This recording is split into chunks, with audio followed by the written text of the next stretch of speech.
a todos, bienvenidos a la tarde de A24, bienvenidos a MMD, ya estamos arrancando con todo la tarde. Obviamente la noticia del día pasa por la condena a 6 años de prisión más inhabilitación perpetua a Cristina Fernández de Kirchner del Tribunal Oral en el día de ayer en la causa Vialidad.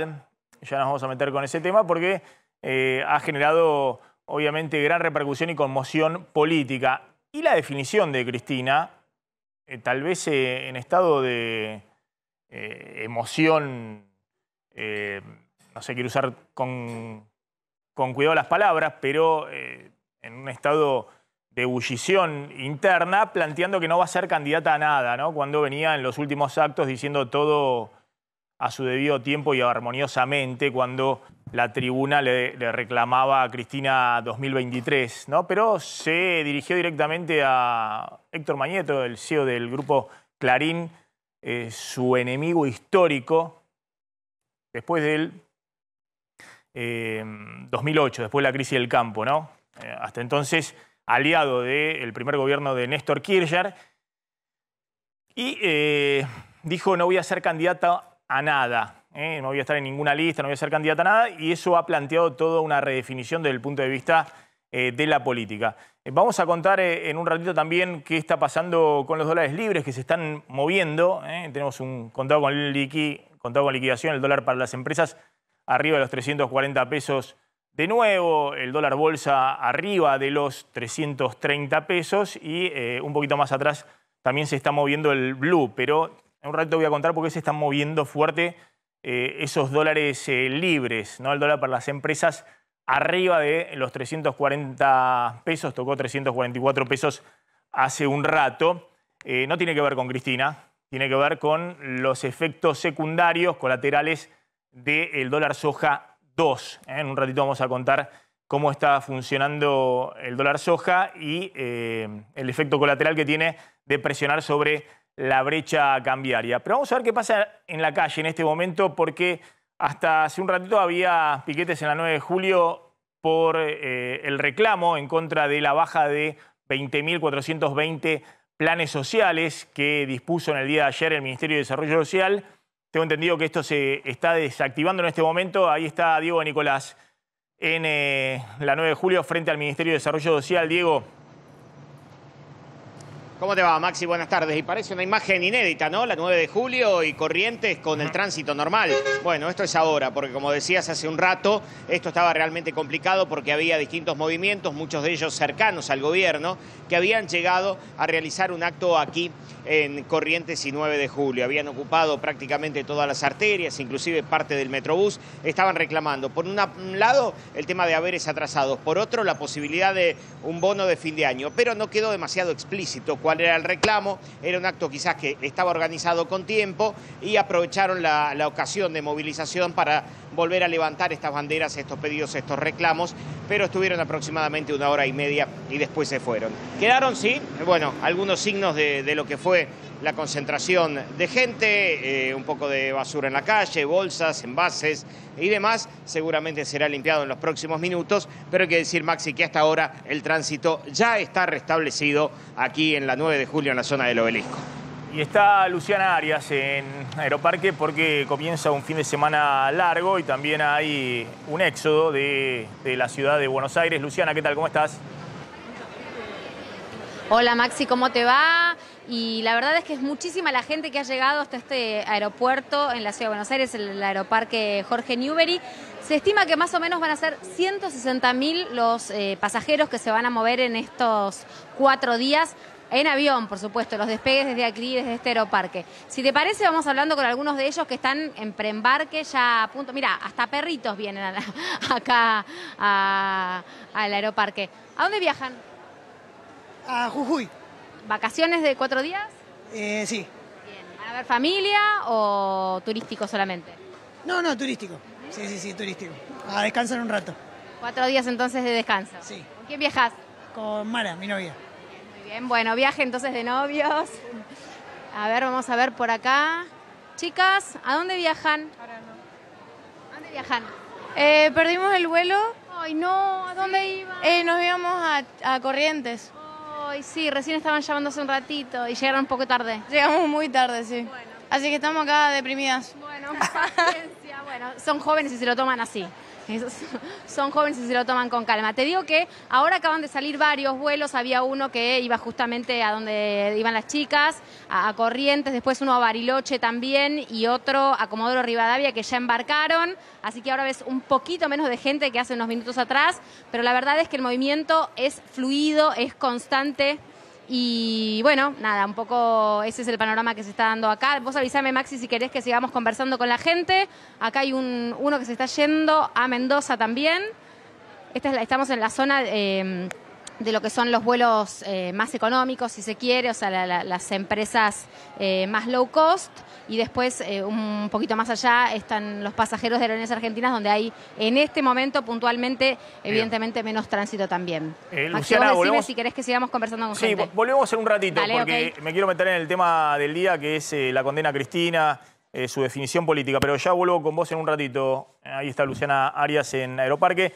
También vamos a estar en la legislatura de la Ciudad de Buenos Aires, donde hay un pedido de interpelación o de juicio político por parte de legisladores del Frente de Todos a Marcelo Alessandro, el ministro de Seguridad de la Ciudad de Buenos Aires, Larreta, que ha aparecido en estos chats con empresarios de medios, con otros jueces y demás. Ahora vamos a ir sobre el tema. Pero arranquemos con lo que ha sido la noticia últimamente de las últimas 24 horas. Está el doctor Andrés Gil Domínguez. Gracias, doctor, por venir. A ver si podemos entender paso a paso. Y está Federico Zapata. Vamos a analizar un poco cómo se redefine el tablero político a partir de que Cristina ha dicho taxativamente, ahora lo van a ver, no voy a ser candidata. Primero, el tribunal oral ayer dictando la sentencia para Cristina. Como había anticipado el doctor Gil Domínguez, el tema de defraudación al Estado, no asociación ilícita, lo que había pedido el fiscal Luciani, que eran los 12 años de asociación ilícita. Sí, el tema de defraudación al Estado, 6 años de prisión más inhabilitación perpetua.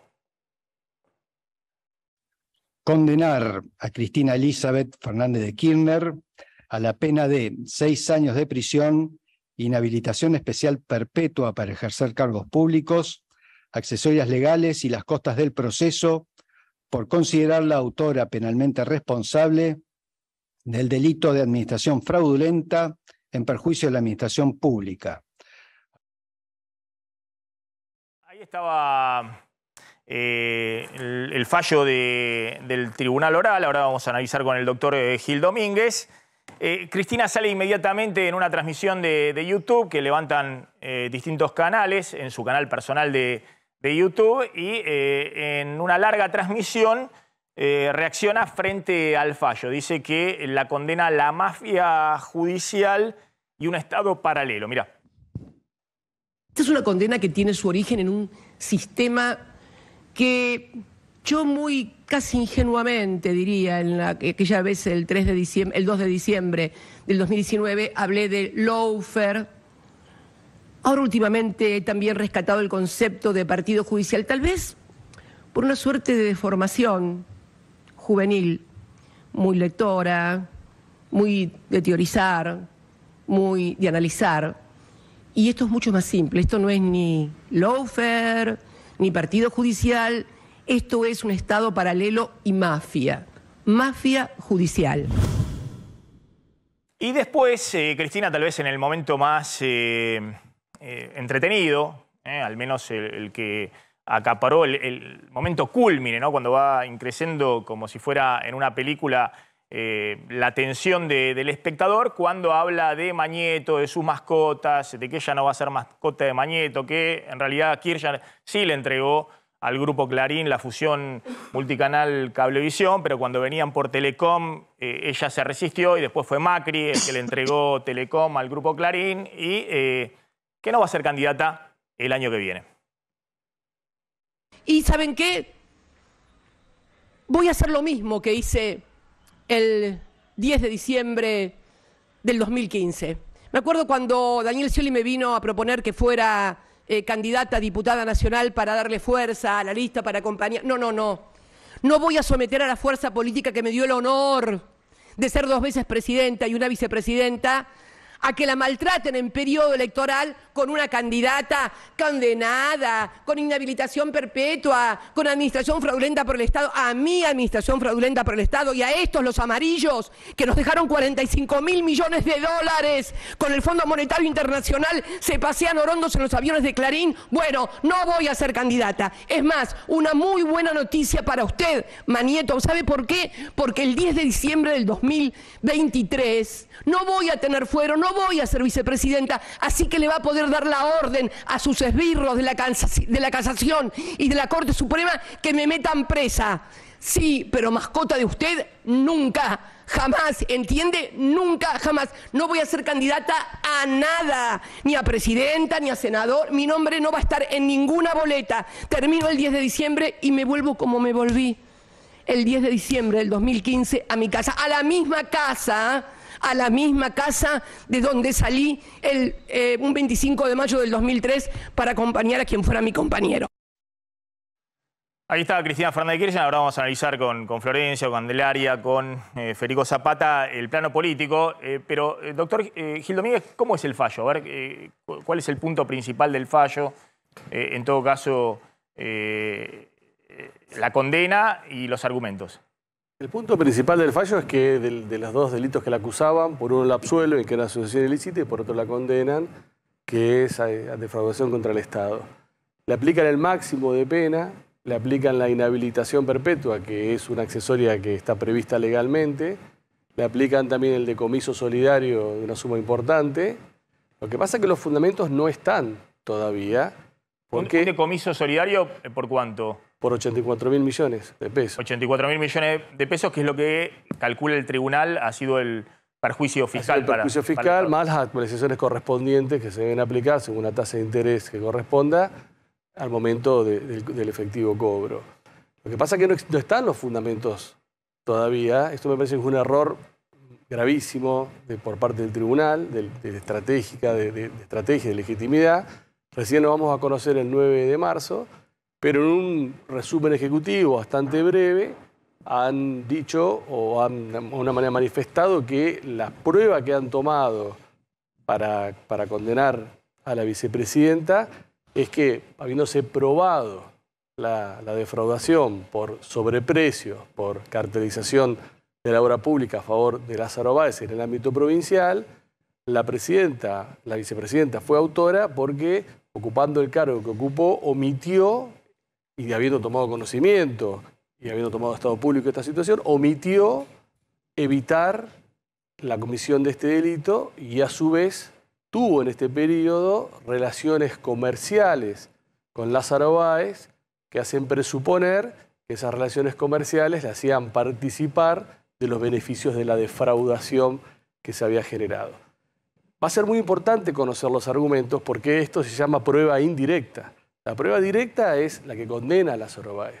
Pero respecto a Cristina, la prueba es indirecta y tiene que ser muy fuerte esta prueba para derrumbar el principio de inocencia y derrumbar otro principio que es, en caso de duda, se beneficia al acusado, que es el nubio pro reo.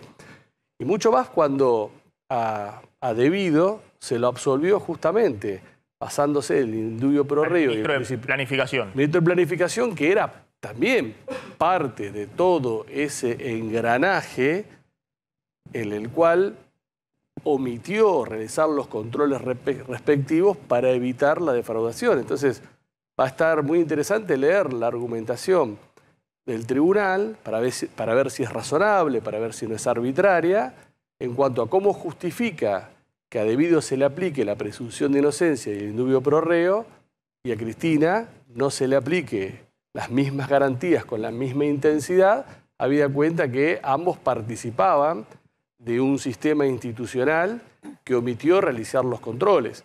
No se probó, en este caso la diferencia es que Devido tuviera una relación comercial, como sí tuvo la vicepresidenta, pero con Lázaro Báez. Con Lázaro Báez. Ahora, en el aspecto de la autoría está dada por haber omitido evitar la comisión de un delito o la posibilidad de esta defraudación cuando era de público y notorio conocimiento, es tanto para la presidenta como para quien era el ministro de Planificación. Es más, tenía mayor injerencia por su área de competencia, el ministro de Planificación, que quien era presidenta en ese momento. Entonces, va a ser interesante ver cuáles son los argumentos expuestos, porque tienen que ser muy robustos, tienen que ser muy intensos cuando hay prueba indirecta para derrumbar la presunción de inocencia. La vicepresidenta ha echado sombra, digamos, sobre toda la línea de jueces y demás, ¿no? Yo digo, la presidenta se ha peleado, digamos, con muchos jueces que en su momento o su marido o ella propuso la designación o escogió de la terna del Consejo de la Magistratura, o jueces que en su momento no fueron criticados, como el juez Ercolini, porque tenían causas contra los Kirchner, pero las archivaban rápidamente, o el juez Rafecas, que es propuesto como procurador general por parte del presidente de la Nación, y la vicepresidenta en el Senado desactiva totalmente eso porque investigó la causa Chicone de Vudú. En este caso, estos tres jueces forman parte, digamos, de todos los jueces que están ahí en la mira del kirchnerismo, que estuvieron cerca del kirchnerismo y ahora se dan vuelta. O uno puede decir, la cantidad de jueces que intervienen acá lleva a que el sistema institucional funcione. Bueno, en primer lugar, si, como dice la vicepresidenta, hay un Estado paralelo que está integrado por ciertos sectores de la justicia, el kirchnerismo fue parte por acción o omisión de la construcción de ese Estado paralelo, porque gobernó 12 años y estos 4 años también los gobernó. Entonces, si hay un Estado paralelo, por acción o por omisión, el kirchnerismo tiene un alto grado de culpabilidad. En cuanto a los jueces que intervinieron, o el Ministerio Público, los fiscales nunca fueron cuestionados previamente, es más, fueron designados por la actual vicepresidenta, y el Tribunal Oral, más allá del episodio del partido de fútbol, nunca habían sido cuestionados. Sí, ahora va a quedar una situación incómoda hasta que se resuelva su situación procesal el juez Ercolini, que fue quien instruyó la causa. Que instruyó la causa. Va a quedar una situación de dudas y compleja, y que eventualmente podría llegar a, si existe una condena firme a la vicepresidenta, hacer un planteo en un futuro de una cosa juzgada írrita, si Ercolini es eventualmente también condenado, pero el resto, la participación del Ministerio Público fue incuestionada, no fue cuestionada, fue cuestionable, y es incuestionable, y a su vez el Tribunal Oral, hasta ese momento del episodio que se planteó procesalmente la recusación, fue rechazada y casación convalidó el rechazo, tampoco había sido cuestionado dentro de esa esfera de jueces cuestionados por el kirchnerismo. Bueno, esto ha generado una gran repercusión política también, a partir de que Cristina dice no voy a ser candidata en 2023. Vos decís, Flor, que no fue hecho esto pronunciado en estado de emoción por parte de la vicepresidenta, sino que es algo que estaba planeado, digamos, que es algo que estaba meditado previamente, lo cual ratifica que la vicepresidenta, si fuera así, entonces tiene un gran poder de actuación, digamos, porque todos pensamos, uy, se calentó, está al borde de desbordarse, pero vos decís, esto ya había sido discutido previamente. No, por supuesto estaba en estado de emoción, quiero decir, su emoción no creo que sea discutible. Lo que pude averiguar es que ella venía pensando que si efectivamente se daba una condena que ella viene anticipando desde hace rato, que ella viene creyendo que va a ocurrir, bueno, entonces en ese caso ella no está dispuesta a ser candidata, lo cual genera una situación un poco ambigua, porque en un sentido uno podría pensar, bueno, si la inhabilitan para toda la vida, entonces ella en todo caso está respondiendo a esa inhabilitación cuando todavía no es efectiva. Pero a la vez es una decisión que ella toma, aparentemente apareciendo también como alguien que toma esa decisión, en el sentido de no voy a dejar que lo decidan ustedes de la justicia, lo voy a decidir yo. No voy a ser candidata y si me quieren meter presa, que me metan presa. Claro, ahora, ella no iba a ser proscripta por la justicia el año que viene. Por eso. En todo caso, pero por eso no entiendo el argumento, y lo sumo a Federico Zapata, o es una genialidad desde el punto de vista político o es una gran torpeza la movida de Cristina Fernández de Kirchner. Esto se está discutiendo en estas horas. Obviamente el candidato que queda en la cancha más firme en este momento, si le salen bien las cosas, es el ministro de Economía, Sergio Massa. No hay duda, no queda nada, es tierra arrasada el peronismo en este momento, es un gobierno que está siendo conducido por el ministro de Economía. Salvo que Cristina juegue la ficha de Axel Kicillof, porque es lo único que le queda a nivel nacional. No tiene otra persona, es decir, no hay otra persona que no sea el gobernador de la provincia de Buenos Aires, pero todos dicen lo último que quiere el gobernador es cambiar una apuesta que tiene altas chances de salir, que es ser reelecto en la provincia de Buenos Aires, por ir a la Nación. Así que la pregunta está dando vuelta, o es una movida muy astuta por parte de la vicepresidenta, o son esas movidas. Cristina ha cometido errores, pero sumamos todos los errores que ha cometido, de todas las personas que ha designado y que le han salido mal, o construcciones políticas que después fracasaron, o personas que estaban al lado de ella y que después se pelearon y que eran directamente su adversario político. Es una máquina de cometer errores en la última década, Cristina. Lo que sucede es que sigue siendo el personaje central que alinea todo el peronismo. ¿Cómo se puede evaluar esta movida, Federico Zapata? A mí me parece que lo que hizo es tiró el mantel del sistema político, básicamente, ¿no? O sea, lo que ha hecho es, al peronismo le genera un problema porque le dice, digamos, como venía dada la situación, la centralidad lo obligaba un poco a tomar la responsabilidad de ser candidata en el marco de un sistema peronista que le doblaba las elecciones, los gobernadores se le corrían, los intendentes le jugaban a dos puntas. Entonces, diciendo, ok, yo me corro, resuélvanlo ustedes, digamos, ¿no? Porque también tener la centralidad en estas condiciones implicaba para ella probablemente ir a una derrota histórica del peronismo, digamos, a nivel de toda la historia de la existencia del peronismo. Y también le genera, por otro lado, y por eso digo tirar al sistema político, le genera un problema a la oposición esto. Porque Cristina Kirchner era un factor de ordenamiento de la oposición, digamos. Cristina Kirchner, si jugaba en la Nación o jugaba en la provincia de Buenos Aires, te generaba un balotaje en la Nación o un balotaje del sistema político en la provincia de Buenos Aires. Bueno, eso es lo que, digamos, al tirar de ese mantel del sistema político le está generando un problema ahora al oficialismo, al peronismo a nivel nacional, que va a tener que, como decís vos, bueno, está el experimento de Massa, hay que ver qué pasa con Schiaretti, pero le genera un problema al sistema del peronismo, que de algún lado tiene que colgar sus candidaturas de senadores y diputados para poder después negociar con el poder político, y le genera un problema a la oposición. Porque ahora la oposición, ¿con qué argumento se mantiene unida en el marco de un peronismo que tiene problemas serios de electorabilidad el año que viene? Ahora, el correrse, insisto con este punto, ¿no? Porque algunos pueden decir, bueno, Mañeto, la oposición la querían ver a Cristina finalmente derrotada en una elección, como es en los sistemas democráticos. Como ha ocurrido, también perdió frente a Gladys González y Esteban Bullrich en el 2017, pero ahora en una elección presidencial. Y Cristina se corre de eso sabiendo que tiene muy pocas chances de ganar una elección o un balotaje en el 2023 en estas condiciones. Ahora, también es cierto que deja el escenario de, bueno, Cristina nuevamente detrás del trono, como pasó con Alberto Fernández, que era el peor escenario. El escenario donde cualquier candidato del peronismo, con Cristina armando las listas de la provincia de Buenos Aires y de otros partidos importantes de la provincia o del interior del país, puede llegar a ser el poder detrás del trono de nuevo, que fue ya el experimento fallido del actual gobierno. Totalmente. Yo te diría, ahí hay como varios escenarios. El primero es si esto efectivamente es una pausa o es que se ha bajado de la contienda. Si es una pausa, lo que está buscando es tiempo para negociar con el sistema político, digamos.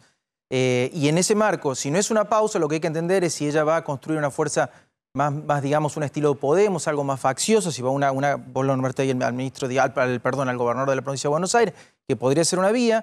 Hay que entender cómo le va a ir a Massa los próximos 3-4 meses, porque esa podría ser otra vía de resolución. Vos decís, Cristina se recluye en una minoría intensa, resguardando su capacidad de negociación, su relato, su ideología y demás. Totalmente. Esto no parece ser lo que está haciendo Cristina. Cristina está abriendo el pragmatismo puro, que significa le doy todo el poder a Massa, porque hay que gestionar un gobierno. Totalmente. Y hay que cumplir el plazo constitucional, y hay que llegar al 2023, al 10 de diciembre, entregar el gobierno e incluso la posibilidad de tener una chance de todavía encaminar la situación económica. Hoy es el gobierno, Massa.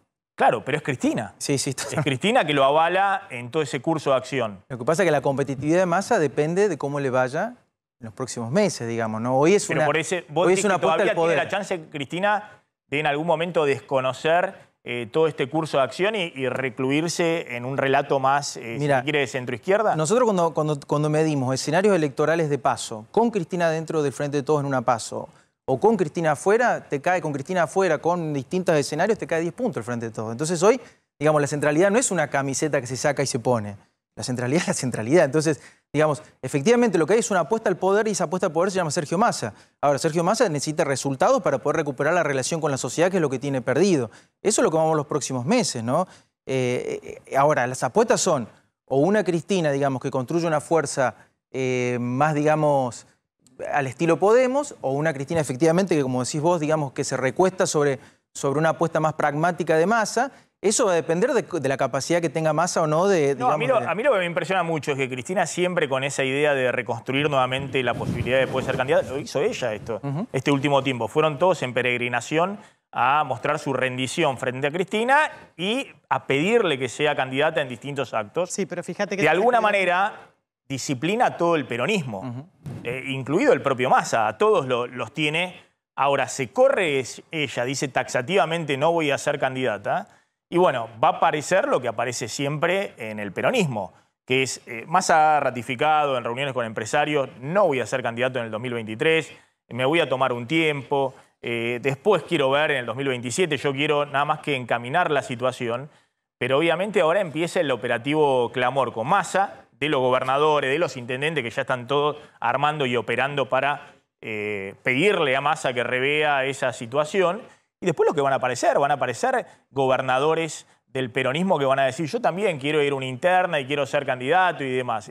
Ahora, Cristina se corre el eje y bueno, de alguna manera también se corre el poder, ¿o no?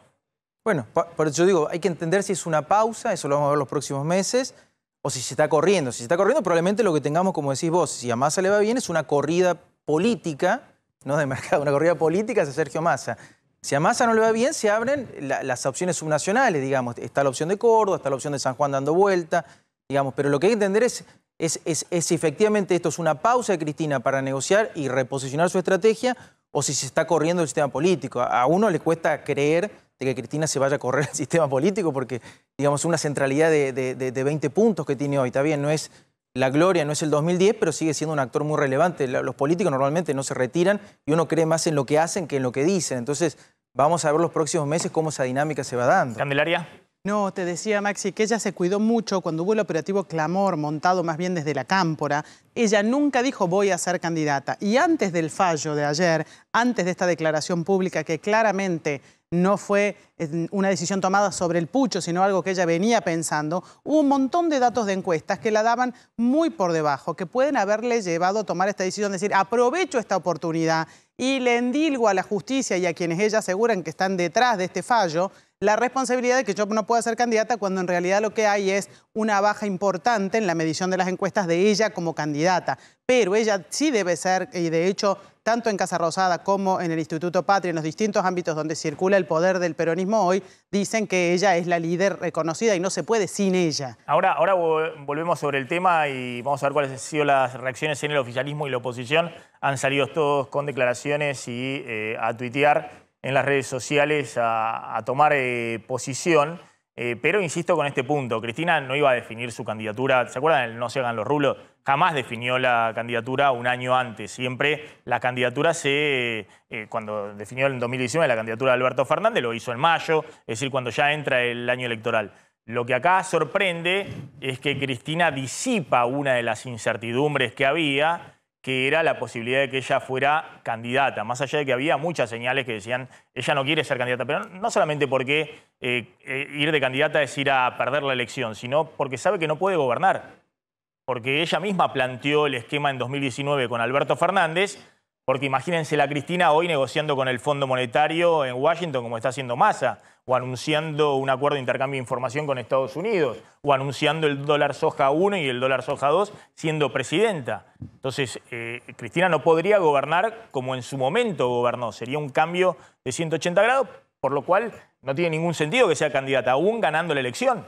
Es decir, no era impensado para ella. Pero ella ha disipado esa incertidumbre que había sobre el escenario 2023. Algunos creen que demasiado temprano y por eso están abiertos todos los interrogantes. Doctor Gil Domínguez, finalmente lo de la inhabilitación para ejercer cargos públicos de por vida. Algunos decían, bueno, 6 años de prisión, inhabilitación para ejercer cargos públicos de por vida. ¿Eso está tipificado para este tipo de delitos en el Código Penal? Sí, es una pena accesoria prevista por el Código Penal cuando la defraudación la realiza un funcionario público. Es una pena accesoria que se aplica junto con la principal y se efectiviza una vez que la sentencia queda firme. Con lo cual todavía tenemos la instancia de revisión de hecho y derecho por parte del Tribunal de Casación y después la revisión extraordinaria por parte de la Corte Suprema de Justicia. Pero cuidado porque si uno accede a la Corte Suprema de Justicia con un recurso extraordinario concedido por la Casación, la sentencia se suspende hasta que la Corte lo resuelva. Pero si se accede con un recurso de queja, hay una gran discusión porque en principio un recurso de queja no suspende los efectos de la sentencia de casación. Con lo cual, si Casación confirma y rechaza el extraordinario y la vicepresidenta llega con un recurso de queja, ahí la discusión se va a tornar intensa porque no está del todo claro qué pasa en procesos políticos. Pero es decir, la propia Cristina podría acelerar los tiempos para que se efectivice o no la... Y ahora que resolvió no presentarse, sí, y el tema de la inhabilitación perpetua pierde sentido porque al no presentarse, por más que después quede firme, no le torna ningún efecto en cuanto a sus deseos o propuesta electoral. Hay que ver cuáles son los plazos que manejan, pero generalmente los plazos están establecidos no por lo que pueda hacer una defensa, sino por el funcionamiento de la Casación y de la Corte Suprema. ¿Y los plazos lógicos para la apelación en Casación y en Corte Suprema están dentro del próximo año o no? Y eso depende. Los plazos en la justicia argentina, especialmente los plazos que maneja la Corte Suprema de Justicia, son como los caminos de Dios, son insondables. Porque como no hay plazo, la Corte puede tener causas indefinidamente y resolverla cuando quiera. Entonces, es muy difícil establecer plazos precisos para este tipo de causas. Claro, de hecho, la condena... En general, la justicia argentina ha sido muy flexible o muy permisiva en términos de derechos políticos. Es decir, la idea de que uno se puede presentar si se presenta a las elecciones, que no lo impida la justicia. Sí. De alguna manera, si Cristina era candidata, era muy difícil que la justicia fallara rápidamente en contra, en Casación y en... Eso me quiere decir. Y en Corte Suprema, y le impidiera ser candidata... ahora que violando resolvió no presentarse. Ahora que no es candidata es al revés. Claro, ahora que resolvió no presentarse... Es decir, no hay proscripción, no hay proscripción. Claro, cuidado que la palabra proscripción es una palabra compleja, porque el concepto de proscripción es que se le impide ejercer los derechos políticos a una persona porque es perseguida. Distinto es cuando existe una condena penal. Ahí no hay proscripción, ahí es funcionamiento del Estado de Derecho y aplicación de una sentencia. Pero el argumento de Cristina siempre fue buscan proscribirme. Ahora, eso hubiese sido si ella era candidata. Como ha renunciado a ser candidata, ese argumento y la inhabilitación en sí mismo no tiene el mismo efecto político que hubiese tenido si ella y finalmente, candidata. No sé si está por cumplir 70 años y demás. En febrero cumple 70 años. Sí, con lo cual, en algún momento, si se efectiviza, hay una pena firme, llegando a Corte Suprema de Justicia, también puede haber una domiciliaria, digamos. Sí, eso no es de aplicación. En su momento con Menem. No es de aplicación automática, sí, pero en este tipo de delitos es muy posible conceder la prisión domiciliaria. Bien. Bien. La última, ¿qué es lo que de alguna manera lo preocupa de este fallo y qué es lo que de alguna manera dice la justicia está funcionando? La justicia está funcionando, que para el promedio de los juicios por corrupción, que eran 23 años, este ha sido un juicio bastante rápido, bastante célere, como tendrían que ser todos, en donde desde el punto de vista formal se cumplieron todas las garantías del debido proceso de acusación y de defensa. Lo que me preocupa es esta diferencia temporal entre la sentencia y los argumentos, porque no permiten, en términos comunicacionales, que la sociedad hoy entienda los porqué de la condena. Y el mundo jurídico se solidifica cuando las decisiones judiciales están sostenidas por los fundamentos y los porqués. Doctor, gracias, muy amable, como siempre. Me está llamando Gabriel Prosperi, que está en la legislatura porteña. Gabriel. Exactamente, Maxi. Hay una conferencia de prensa en estos momentos anunciando el pedido de juicio político para el ministro de Seguridad de la Ciudad de Buenos Aires, Mauricio D'Alessandro, y para Juan Bautista Máiquez, el fiscal general de la ciudad. El bloque del Frente de Todos está presente con senadores y diputados de la Nación como Mariano Recalde y Paula Penaca. Los escuchamos. En nuestro derroteo para que de una vez por todas se haga justicia y que en vez de decir que esto no pasó nunca, tenemos fotos, hay grabaciones. Nosotros, reitero, para decir exactamente lo que dijo el ministro de Seguridad, dice que voy a mandar a buscar a alguien con un patrullero para hacerlo cagar. Esto es textual. O que le va a preparar una alcaldía para que le den una buena bienvenida. Esto también lo podemos tener en cuenta cuando hablan de facturas truchas, para justificar el viaje que habían sido invitados. Bueno, ahí está la conferencia de prensa en la legislatura porteña. Flor, a ver si explicamos un poquito, porque no se le escuchaba bien a Gabriel Prosperi. Están pidiendo el juicio político a Marcelo D'Alessandro, que es el ministro de Seguridad de Larreta.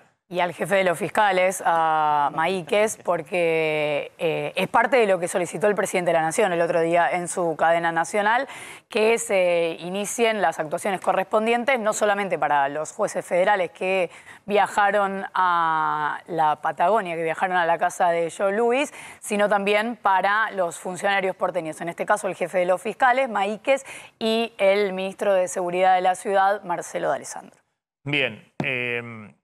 Están pidiendo ahí el juicio político, que justo se fue el doctor Gil Domínguez, porque era para preguntarle, ¿no? Me parece que, bueno, en temas jurídicos, pero me parece que sí lo que hay es avanzada una causa, que hay la información que la fiscal de Bariloche le ha pedido a la jueza avanzar por la investigación de dádivas. De todos, sí. De dádivas, no el chat. El chat no tiene ningún efecto jurídico porque es una grabación ilegal y un hackeo. En todo caso, tiene eso igual no está confirmado. También puede ser que uno de los miembros de esa mesa lo haya difundido. Todavía se está estudiando. Claro, si fue pero tiene una repercusión política. Por lo menos la fiscal no está investigando lo del chat, sino que está investigando el tema de dádivas, el tema de que se subieron a un avión pagado por empresarios privados, jueces, fiscales y funcionarios del gobierno de la ciudad de Buenos Aires. Y entre ellos el doctor Ercolini, el juez federal que instruyó la causa de Cristina. Acá hay toda una movida política respecto a el Frente de Todos pidiendo el juicio político a Marcelo D'Alessandro y a Máiquez, al fiscal general de la ciudad, por lo que se descubrió en el chat, pero no en el avance de la causa judicial. En realidad están usando argumentos que aparecen en el chat, porque recordemos, primero se conoce la lista de los que habían viajado, no se conoce que había ahí directivos del Grupo Clarín esperándolos, y después en el chat surge esto. Bien. No me voy a meter en el tema judicial, justo se fue el doctor Gil Domínguez porque hubiese sido interesante. A ver, los empresarios, hay muchos empresarios que quieren a los políticos y hay muchos políticos que actúan de mascota de los empresarios. Hay muchos políticos, hay muchos periodistas que actúan de mascota de los empresarios, hay todo un abanico muy, muy grande. De mascotas. Pero no solamente de Mañeto, del CEO del Grupo Clarín, sino de muchos empresarios. También hay muchos políticos y periodistas que han actuado de mascotas de esos mismos empresarios cuando había una alianza política entre Néstor Kirchner y Héctor Mañeto hasta el 2007. Entonces eran los que tenían el acceso privilegiado a toda la información del gobierno nacional y aparecían en el diario de Mañeto porque tenían el acceso privilegiado, porque eran mascotas, digamos, de la negociación que había entre Kirchner, él lo decía, y así lo vio siempre el propio Kirchner, el propio Alberto Fernández, siempre manejaron como mascotas a los periodistas, a los dirigentes que iban y venían y demás. Pero también hay jueces, hay políticos y hay periodistas que no actúan como mascotas y que a veces se rebelan y hacen lo que tienen que hacer. Entonces, a mí me parece perfecto que se investigue todo. La verdad que los chats son bochornosos, la actitud del ministro de Seguridad de la Ciudad de Buenos Aires. Digo, si Larreta piensa efectivamente plantear una candidatura presidencial planteando algo distinto, no puede tener a un señor que dice lo que dice en ese chat. O si hay un juez federal que efectivamente está totalmente genuflexo respecto a las presiones empresariales y demás, bueno, hay que revisar también esas actitudes. Ahora, eso no contrapone que un tribunal oral la juzgó a Cristina Fernández de Kirchner y la condenó. Entonces, la inhabilitación en general o la impugnación de los procesos judiciales de uno y de otro lado es porque son mascotas o marionetas del otro lado de la grieta. Le pasaba lo mismo a Macri cada vez que había un juez que investigaba o avanzaba con alguna causa. Entonces, la verdad que si la justicia fuera verdaderamente independiente, todos saben que la gran mayoría de los políticos no harían lo que hacen permanentemente. Y lo que ha hecho el kirchnerismo durante muchos años. ¿Cuál es la principal impugnación de Cristina? Y todos hacen lo mismo. Lo hacen los gobernadores, lo hacen los intendentes. Vayan a ver las casas de los gobernadores, los intendentes, eso dice Cristina, lo ha dicho en varios discursos. Y lo hacen también Juntos por el Cambio, que dice que son algo diferente. Pero bueno, ese no es un argumento válido es un argumento en todo caso políticamente válido, pero no es un argumento jurídico en la República para que vos te puedas salvar de una condena de la justicia. Pero ese no es su argumento jurídico. O sea, en la justicia, en su alegato, ese no puede ser. Pero evidentemente el argumento jurídico no funcionó. Vamos a ver después en casación, vamos a ver en la Corte Suprema de Justicia. Lo que sí sé es que este argumento de que son todos mascotas del resto, porque me están condenando solo a mí, bueno, vamos a ver. Digamos, vendrán los próximos. Y habrá que ver cómo avanzan y demás. Yo he visto jueces que, insisto, a veces desafiaron y a veces han investigado para un lado y para el otro. No sé. Lo que pasa es que, claro, siempre que investigan para un lado o para el otro, son empleados o están sometidos. Porque efectivamente hay muchos jueces, muchos fiscales, que son mascotas no solamente del poder económico, son mascotas de los gobernadores, de diputados provinciales, es decir, de punteros políticos. La verdad que es muy bochornoso todo lo que ocurre en la Argentina en términos del funcionamiento del sistema político. Ahora, Cristina, cuando cuenta eso, que efectivamente es parte de la verdad, y además es obvio que a los empresarios poderosos les gusta tener en el sistema político tipos que sean totalmente genuflexos y mascotas. Bueno, depende de... Cristina no es la única que considera que se puede plantar frente al poder económico y puede hacerlo. Hay otros dirigentes dentro del Frente de Todos y también de Juntos por el Cambio que plantean que quieren hacer algo distinto.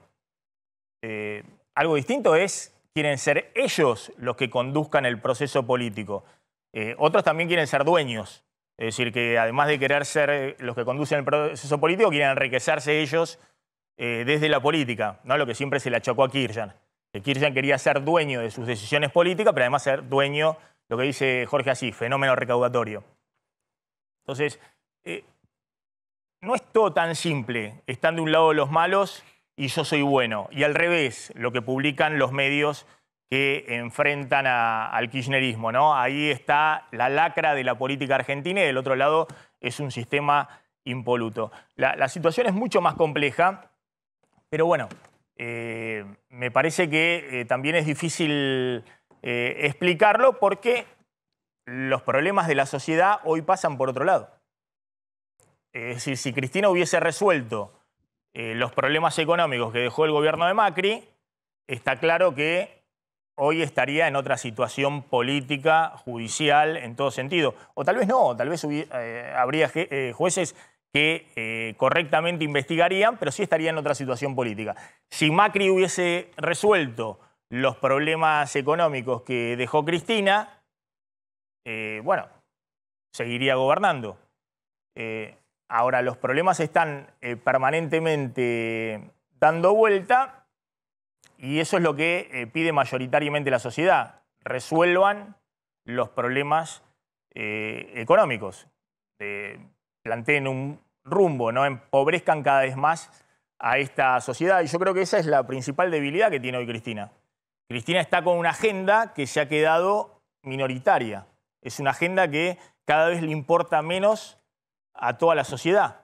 ¿Por qué no se han resuelto los otros problemas? Ahora, la responsabilidad de que no se resolvieron los otros problemas, más allá de la herencia, más allá del préstamo de Macri, del FMI, es de tu propia gestión. Ya habrá momento para pasarle factura al que venga después de la elección del año que viene. ¿Qué está pasando en este momento con el dólar? Se está moviendo bastante, Maxi. El dólar libre.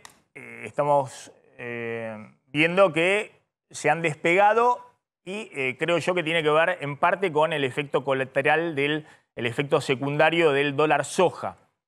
No por este dólar blue, que es el dólar de la calle, que viene bastante atrasado, sino por lo que está pasando con los dólares para las empresas. Fíjate, el dólar blue, como vos decías, está en 318 ahora. Pero se despegaron mucho los dólares financieros, los que se consiguen comprando bonos. Por ejemplo, el MEP, 332 pesos. Y el contado con liquidación ya está en 343 pesos. Eso puede tener que ver con lo que vos decías, el impacto de este dólar soja, que debutó hace algunos días a un precio especial para que ingresen más dólares, para que el Estado pueda tener recomponer reservas del Banco Central comprando ese dólar a 230, impulsa el resto de los dólares financieros que, como vemos, está subiendo como hacía muchos días que no subía.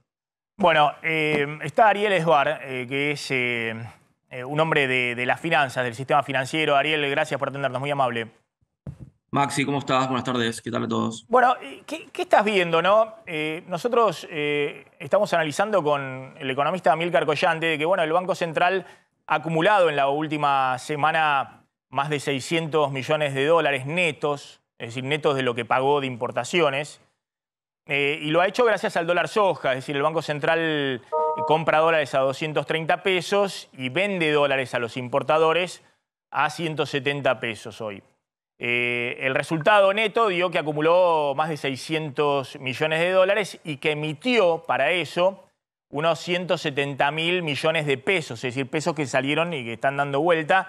Básicamente van a las cerealeras le pagan a los productores en pesos, a los productores de soja, y obviamente esos pesos o se colocan en un plazo fijo o en una cuenta ajustada por Dólar Link, o se dolarizan en los dólares libres, ¿no? Un poquito en dólar blue, aunque supuestamente no podrían, pues son todas operaciones en blanco, o eventualmente en contado con liquidación en MEP, aunque supuestamente tampoco puede porque son operaciones que están vedadas para el que vendió o operó en dólar soja. Pero lo cierto es que hay más pesos dando vuelta en esta parte del año que todo el mundo sabe que a algún lado tienen que ir y en general van a la brecha los dólares o a bienes, a comprar algún bien, a presionar sobre la demanda de bienes. En general lo que dicen los productores ojeros es queremos comprar cosechadoras si no hay, queremos comprar camionetas si no hay, es decir, hay una restricción grande de entrega, de oferta, entonces buscan refugiar por otro lado. ¿Tiene que ver con esto o a esto se le suma bueno, lo que está pasando también con la renovación de la deuda en pesos que viene difícil? Es decir, es un fin de año donde hay más pesos dando vuelta y parte de esos pesos pueden presionar sobre los dólares libres. Sí, Maxi, un poco lo resumiste perfectamente bien, es un poco de todo lo que vos estás diciendo. Ahora, primero partamos de la base de que el tipo de cambio real está casi digamos, el peso está casi en máximos desde que está Alberto como presidente, digamos, ¿no? ¿Qué quiere decir eso? Que si bien vos decís, bueno, nominalmente vale 300, el contado ahora está bajando un poco, vale 338 más o menos, 335, 338, pero si vos mirás en términos nominales está casi el máximo, pero si lo mirás en términos reales, es decir, que si lo traes a la inflación, bueno, los dólares cada vez compran menos pesos, ¿no? O sea, o cada vez compran menos activos en pesos o cada vez compran menos cena, ¿no? Para ponerlos en términos de la calle. Déjame hacerte ahí un punto con el cálculo. A valores de hoy, el dólar de 350 pesos el contado con liqui, cuando se va Guzmán en julio con toda la crisis y viene Batakis, a valores de hoy es un dólar arriba de los 440 pesos. Correcto. Y hoy estamos con un dólar de 340, ese dólar liqui. Y, sí, Maxi, el dólar corre a 30 pesos por mes, digamos, ¿no? O sea, quiere decir que la inflación le gana al dólar a 30 pesos por mes, o 1 peso por día. Quiere decir que si el dólar no se mueve a 1 peso por día, te conviene o la tasa o los pesos le ganaron al dólar, ¿no? ¿Por qué? Porque la nominalidad es altísima hoy en día. Nominalidad que el gobierno está tratando de pisar y bajar al 4% mensual. Estamos navegando en una nominalidad entre el 6 y el 7, y el gobierno está tratando de bajar esa nominalidad al 4%. Hay algo muy importante que vos decís, Maxi. Primero, diciembre es un mes de alta demanda de pesos. Estacionalmente y a nivel histórico, en diciembre la gente demanda más pesos que otros meses. Enero y febrero no. Enero y febrero son malos meses de demanda de pesos. Quiere decir que ahí va a haber mucha presión. Y hay muchos pesos dando vuelta. El dato que vos diste que es espectacular, porque se emitieron 179.000 millones de pesos por esta, digamos, esa es la contrapartida de acumular reservas. Esto se esteriliza gran parte por diferentes instrumentos de Banco Central, es decir, que la base monetaria, si vos la mirás, la base monetaria no está subiendo fuertemente, pero si vos sumás a la base monetaria los pases y todos los instrumentos, o sea, los pasivos del Banco Central, sí está subiendo. Y hay gente que mira y mira muy de cerca la diferencia entre la base monetaria más los pasivos del Central contra el contado, ¿no? Y dice, mirá, es casi lineal. Cuando vos generás más pasivos del Central, en el corto plazo el contado se te va a acoplar.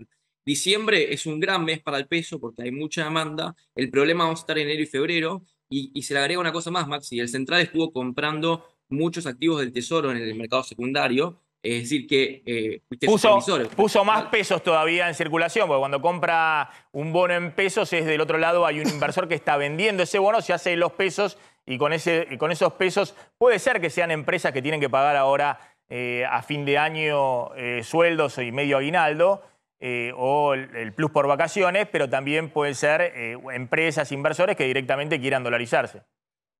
Sí, correcto. Y la presión está en los próximos meses, justamente en estos activos del Tesoro. El Tesoro logró, el Tesoro es masa, el Central es peso, digamos, ¿no? Son dos cosas diferentes. El Tesoro logró patear casi todos los vencimientos del 2022 al 2023, pero bueno, el problema empieza a estar en el 2023. Fíjate que el Central es un gran comprador de bonos del 2024. ¿Por qué? Porque ahora la disyuntiva va a estar cómo va a ser el Tesoro para empezar a rolear los vencimientos que empiezan a aparecer fuertemente en marzo. A refinanciar esos vencimientos, sí. Claro, digamos, los inversores no quieren nada de 2024. Hasta el 2023 llegaban, digamos, ¿no? Y el 2024, si te pones a fijar, por ejemplo, el Central compra SER más 11,5, ¿está bien? O sea, imposible que el Tesoro pueda renovar a esta tasa. Entonces, si esta tasa no baja, nadie va a comprar un activo a menos de 11,5 de tasa real. Es altísimo para que el Tesoro renueve eso. Entonces, la gran pregunta, Maxi, ahora no es diciembre, sino qué pasa en enero y febrero. Sí, correcto. Bueno, esa es la otra y brevemente. Como vos decís, si uno mira distintos cálculos, mira el promedio del dólar libre de Alberto Fernández y trae todos los dólares de la gestión de los 3 años de Alberto Fernández a valores de hoy, da un dólar de 375 pesos. Si uno mira todos los pasivos monetarios y pasivos remunerados del Banco Central contra la reserva bruta, da 370 pesos. Si uno mira cómo evolucionó el dólar blue en los últimos 12 meses contra inflación, a noviembre vamos a tener 94% de inflación, últimos 12 meses, y el dólar blue subió menos del 60%, es decir, que perdió fuertemente frente a la inflación, convino más la gente que compró mercadería y acumuló stocks que la que se refugió o la que acumuló ladrillos o cemento o lo que fuera, en vez de comprar dólar blue. Bueno, de alguna manera uno ve que ese dólar libre, y bueno, relativamente respecto a todos los precios que han evolucionado en el último año, se ha quedado atrasado. ¿Vos crees que lo pueden seguir estabilizando? Porque es clave para Massa en este momento que no se le dispare la brecha. Mira, Max, a mí me preocupa, es verdad, digamos, creo que hace un par de meses hablábamos de esto y nadie te iba a decir, mira, íbamos a llegar a diciembre con un tipo de cambio real tan apreciado, ¿no? O sea, es como que diciembre iba a ser realmente mucho problema, mucho ruido, y todos decían, no, mira, el tipo de cambio real iba a estar, digamos, iba a estar altísimo, o sea, el peso en términos reales iba a estar bajo. Y la verdad es que no, la verdad es que el peso está teniendo una fortaleza muy, muy notable, que es la contrapartida de lo que vos estás diciendo. A mí me preocupa mucho lo que se ve los próximos meses, realmente. Me preocupa mucho el campo, no viene tan bien como vino este año. Y gran parte de esto, digamos, es que hubo mucho stock de liquidación, hubo muchos dólares que hasta antes del dólar soja no aparecían, pero después, cuando empezó a aparecer el dólar soja, o sea, un tipo de cambio más conveniente, empezaron a aparecer y el central está acumulando reservas, como dijimos anteriormente. Si el año que viene esta cosecha no es tan buena, los precios de los commodities, por ejemplo, estuvieron bajando fuertemente las últimas semanas, esto va a ser otra complejidad. Entonces, digamos, creo que realmente ha sido un gran ganador la tasa de interés en pesos en los últimos meses, en los últimos años en Argentina. A mí me preocupa los próximos meses, no sé si va a ser lo mismo, ¿no? Ariel, gracias, muy amable como siempre. Ariel Esbar, que es el presidente de Cocos Capital, que es uno de los financistas más optimistas que hay en la City. Ahí en la City siempre le pone onda, digamos, a los activos argentinos, a los bonos argentinos, a las acciones argentinas, siempre optimista respecto al futuro de la Argentina. El tema es cuándo llegue ese futuro. Ahora está preocupado por los próximos meses, ¿no? Por lo que puede pasar ahora en el verano. La tengo a Margarita Stolbizer conectada. Gracias, Margarita, muy amable. Diputada de Juntos por el Cambio. Margarita, una reflexión tuya de lo que ha sucedido en el día de ayer. Bueno, no hay duda que hay que pensar mucho en el impacto que esto tiene para el país, sobre todo. Hoy somos noticia en todos los diarios del mundo, tenemos una vicepresidenta en ejercicio que ha sido condenada por un delito de corrupción, ¿no? Y sobre todo estas cuestiones impactan después en la credibilidad que el país genera hacia afuera, ¿no? Más allá de que no tengo duda, hay, digamos, como una dosis de oxígeno nuevo a partir de una sentencia que nos demuestra, al menos en este caso puntual, hay que tratar de no hacer una lectura que vaya más allá de este caso y esta causa, realmente es un respiro y una dosis de oxígeno, decir, bueno, el que las hace las paga y va a haber una condena y no va a haber impunidad. Ojalá esto pudiera implicar para la Argentina el inicio de un camino distinto donde quienes cometen delitos van a ser perseguidos y sancionados por la justicia. Ahora, Margarita, la pregunta que te hago es, todo lo que ha ocurrido con el tema de la justicia y demás, el discurso de Cristina planteando que no va a ser candidata el año próximo, ¿vos a qué crees que responde? Bueno, me parece que siempre hay una enorme dosis de especulación cada vez que escuchamos a Cristina en el día de ayer, pero fue además la repetición de lo que hemos escuchado siempre a lo largo de todo el proceso de este juicio oral. Ella nunca hizo una defensa jurídica, digamos, frente a las imputaciones que se le hacían. Mi convicción es que no la hizo porque no tiene elementos para rebatir la enorme cantidad de pruebas que hay. Hay que entender que los negocios privados particulares de un jefe de Estado con los empresarios contratistas del Estado es un delito acá y en cualquier lugar del mundo. Ella lo que ha hecho siempre ha sido mezclar cosas, intentar hacernos creer que todos son iguales. Entonces, bueno, si los demás hacen, yo puedo hacer y soy menos corrupta si hay otros corruptos atrás en la fila, ¿no? Descalificar siempre al mensajero, descalificar a la justicia. Bueno, creo que esto ha sido prácticamente una conducta concurrente de parte de ella. Ayer me da la impresión que también esta decisión de renunciar a algo que no tiene, Maxi, yo estoy convencida que en lugar de renunciar a una candidatura potencial del año que viene, debería renunciar al cargo que tiene hoy, no a los potenciales del año que viene. Es una persona que acaba de ser condenada por delito de defraudación.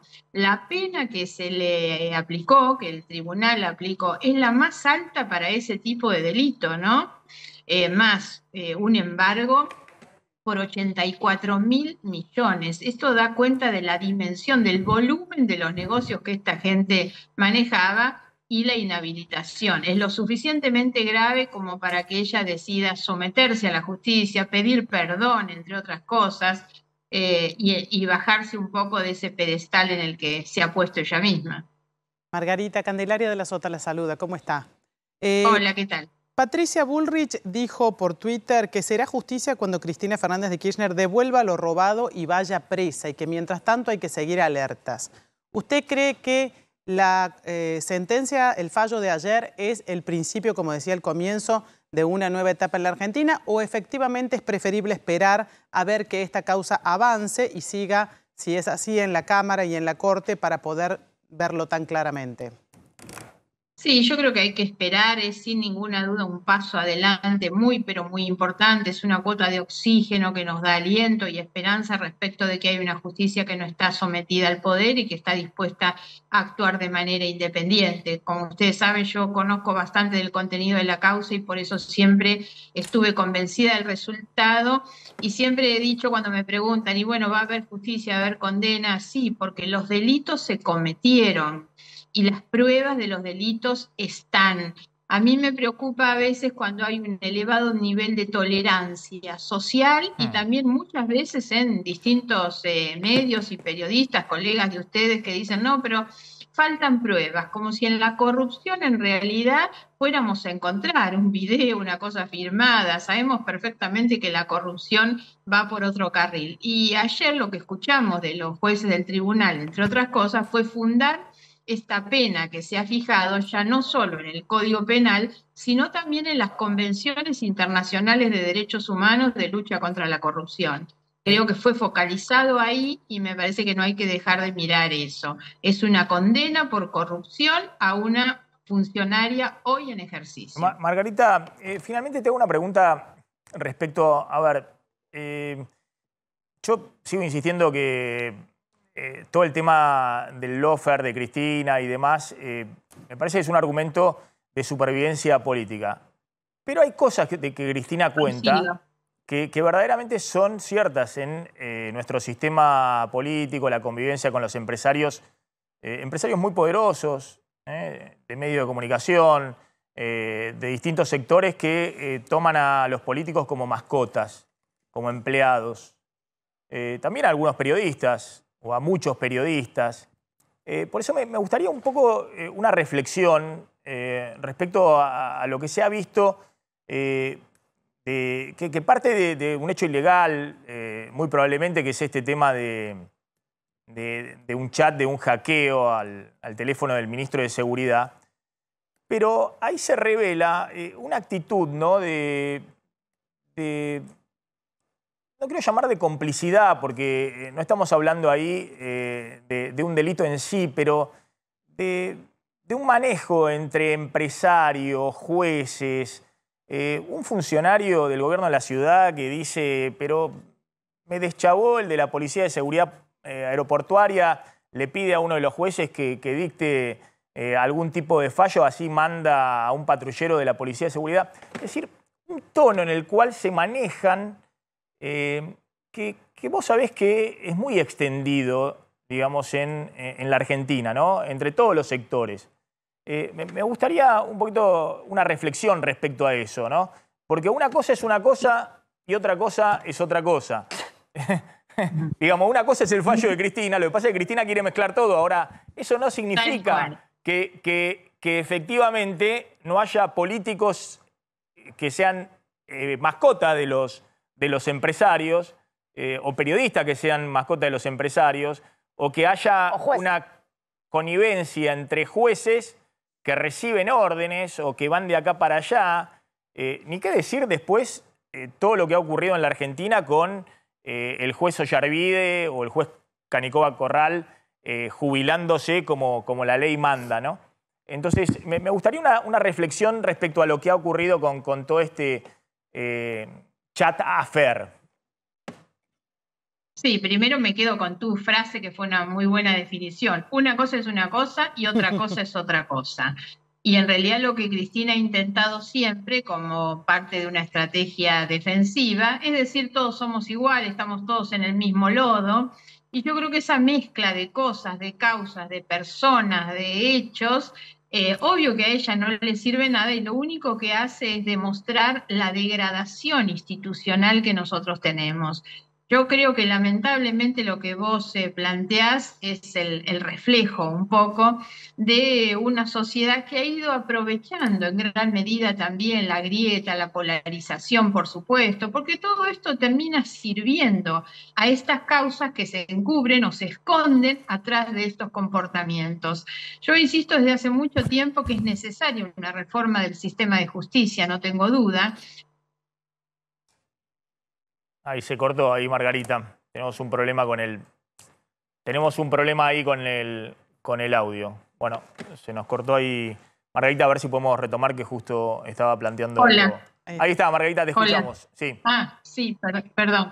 No, yo digo que una reforma del sistema de justicia es necesaria. No es, obviamente, este tipo de reforma que viene impulsando el gobierno, que se ha hecho únicamente como parte de una estrategia de búsqueda de impunidad.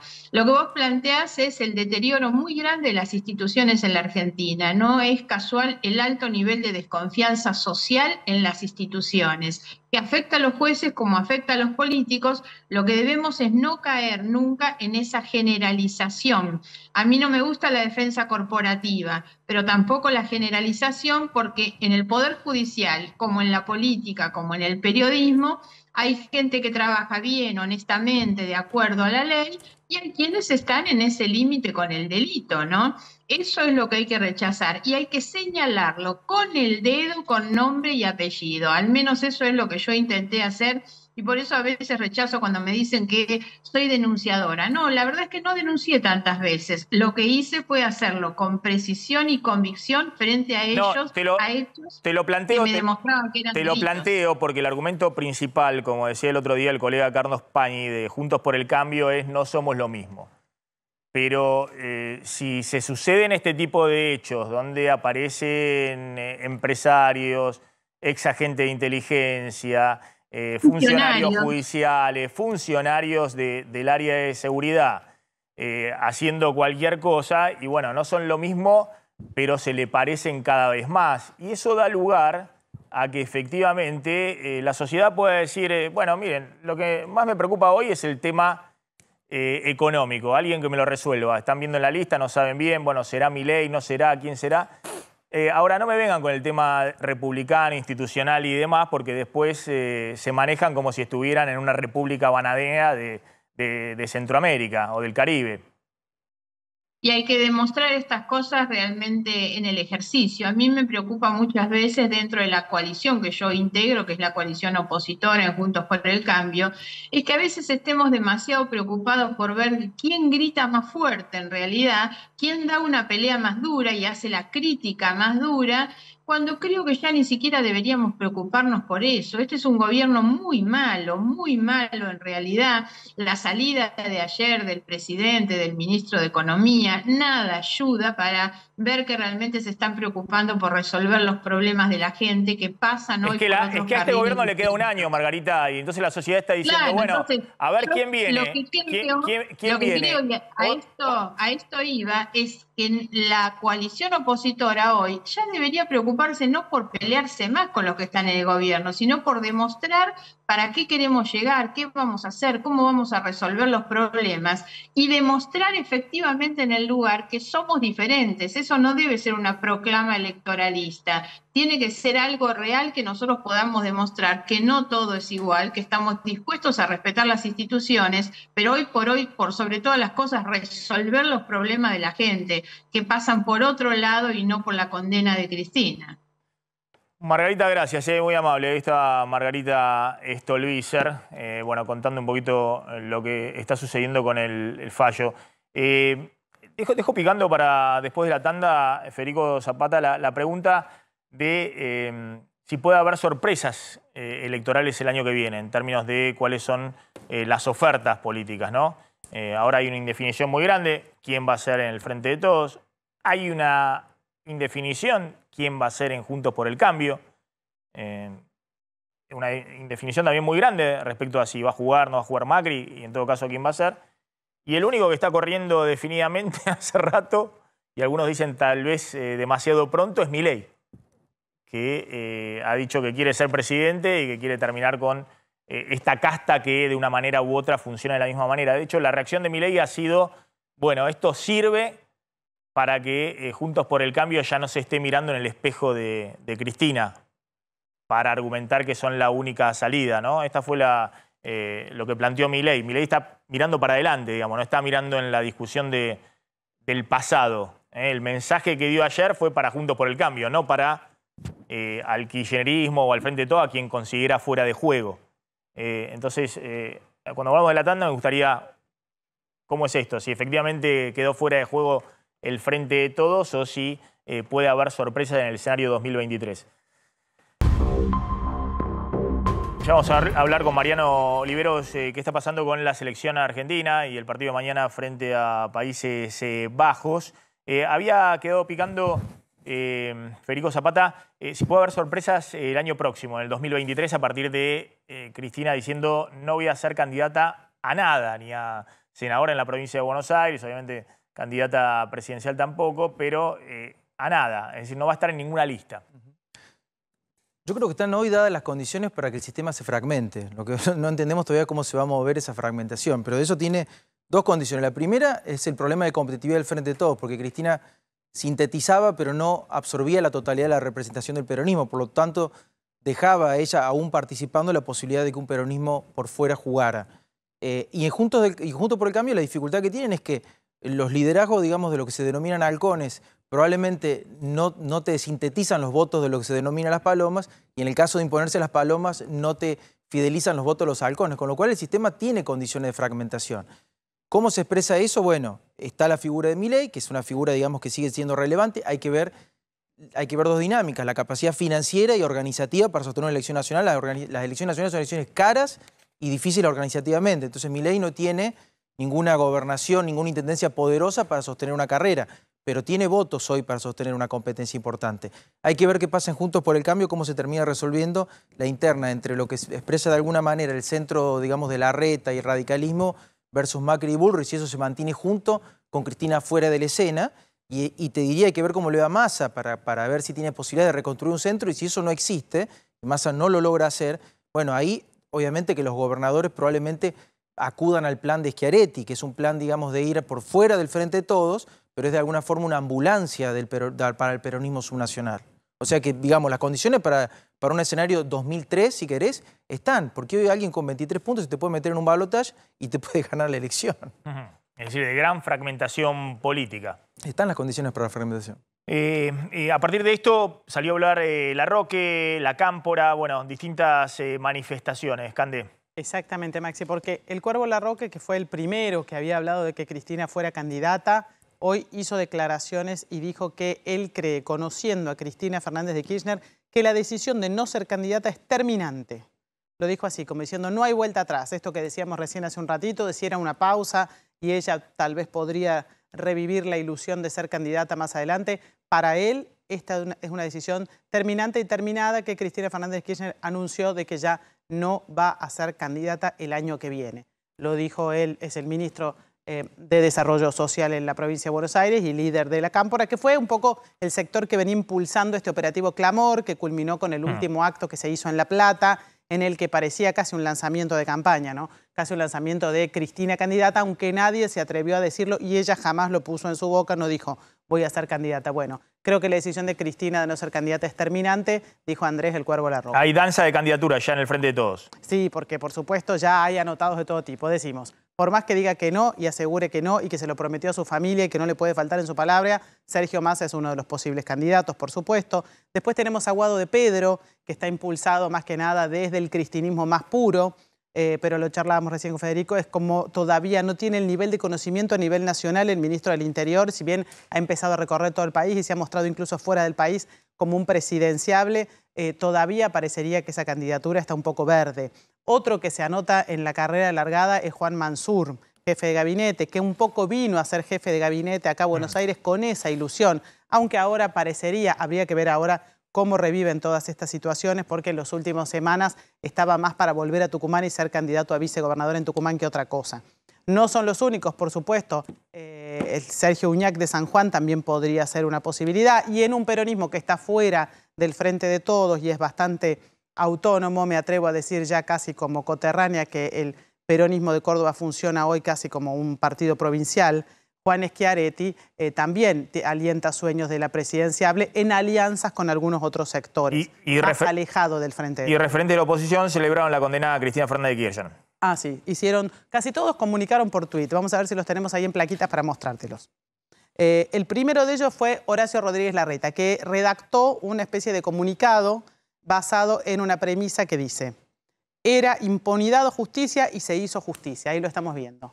Horacio Rodríguez Larreta remarca que este es el paso tal vez para un nuevo país, para ilusionarse con la posibilidad de que dejemos atrás un pasado oscuro de corrupción y demás, y que se puedan condenar los hechos aun cuando quienes los cometan sean gobernantes o políticos. Él dice que era impunidad o justicia y se hizo justicia. Ese es el tuit del jefe de gobierno de la ciudad y precandidato presidencial de Juntos por el Cambio, Horacio Rodríguez Larreta.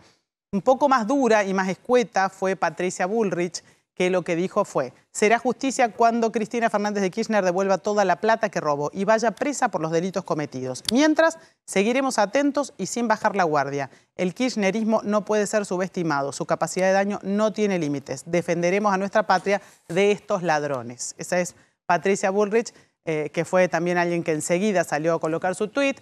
Otro referente del radicalismo, en este caso, que integra, por supuesto, Juntos por el Cambio, es Mario Negri. Bien. Lo que dijo es 6 años de prisión para Cristina. Esta es la primera condena a la matriz de corrupción que atravesó 12 años de gestión. No hay que entrar en la lógica acá que busca el caos y la anarquía. La justicia no se dirime en las calles, sino en los tribunales. La República está intacta. Bien. Esto dijo Mario Negri. Atención, hay una información urgente que llega desde Perú, Florencia. Claro, y vamos a contar otra noticia porque hoy era un día decisivo para Pedro Castillo, el presidente peruano, porque iba a ser evaluado en el Congreso de la Nación. Tenía que ir al Congreso a defenderse frente a una acusación de incapacidad moral. Se iba a votar después si era o no destituido, todo en el mismo día. Él está, por un lado, acusado en la justicia, por otro lado, de haberse beneficiado de licitaciones públicas. Eso está en investigación. Y esto que le cuestionaba el Congreso buscaba acelerar la destitución y saltearse el juicio político. Pero en este día que se iba a votar por tercera vez esta cuestión, el presidente de Perú anunció la disolución del Congreso de la República. Lo hizo a través de un mensaje a la nación. Decretó un gobierno de excepción, esto es la reestructuración del Poder Judicial y un toque de queda. Recordemos que es un presidente que asumió en julio de 2021 y también recordemos que en los últimos 6 años hubo 4 presidentes destituidos en Perú, 6 presidentes acusados por corrupción, lo cual viene a decir que es de una calidad institucional bastante endeble y es una discusión que suele darse siempre que se habla del Perú. Acá entonces la decisión de último momento de Pedro Castillo de no exponerse a esta situación en el Congreso peruano y de resolver entonces este gobierno de excepción. Bueno, y ahí Lula da Silva, el presidente electo de Brasil, emitió un tuit en solidaridad con Cristina Fernández de Kirchner. Sí. Mi solidaridad con la vicepresidenta. Cristina Fernández de Kirchner, pedí su declaración de que usted es víctima de la guerra de leyes y sabemos bien aquí en Brasil cuánto daño puede causar esta práctica a la democracia. Apoyo una justicia imparcial e independiente para todos y para el pueblo argentino. Un tuit que emitió hace un ratito el presidente electo de Brasil, Ignacio Lula da Silva. Otro que le apoyó, por supuesto, a Cristina Fernández de Kirchner fue el presidente Alberto Fernández, que en estas situaciones judiciales siempre sale a darle su apoyo, ¿no? Ayer también emitió una serie de un hilo, te diría, en Twitter bastante largo, en el cual habla de cómo quieren a Cristina presa algunos sectores y defiende la teoría que desde el Frente de Todos adjuntan sobre el tema del lawfare y la defendió enérgicamente. Se piensa que el lunes que viene, Maxi, podría haber un acto en el que podrían coincidir Alberto y Cristina y podrían mostrarse juntos. Bueno, ahí está Alberto Fernández también recalculando, porque Alberto Fernández en sus declaraciones en los últimos meses tomaba como un hecho de calidad institucional que su gobierno no haya interferido en la justicia, es decir, que no haya habido una mesa judicial de enviados a la justicia y demás.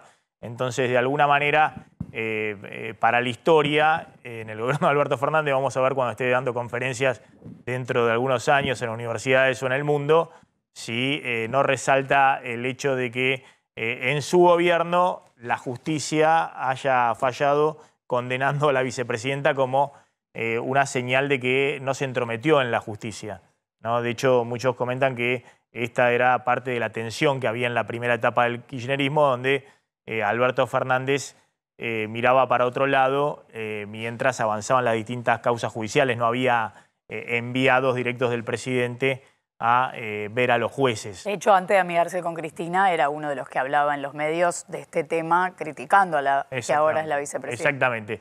Está nuestro amigo Khaled. ¿Qué tal? ¿Cómo estás? Desde Qatar. Maxi, querido, y equipo, ¿cómo están? 20:28. ¿Pero dónde estás? ¿En Venecia? Aquí en Doha. Nos confundimos.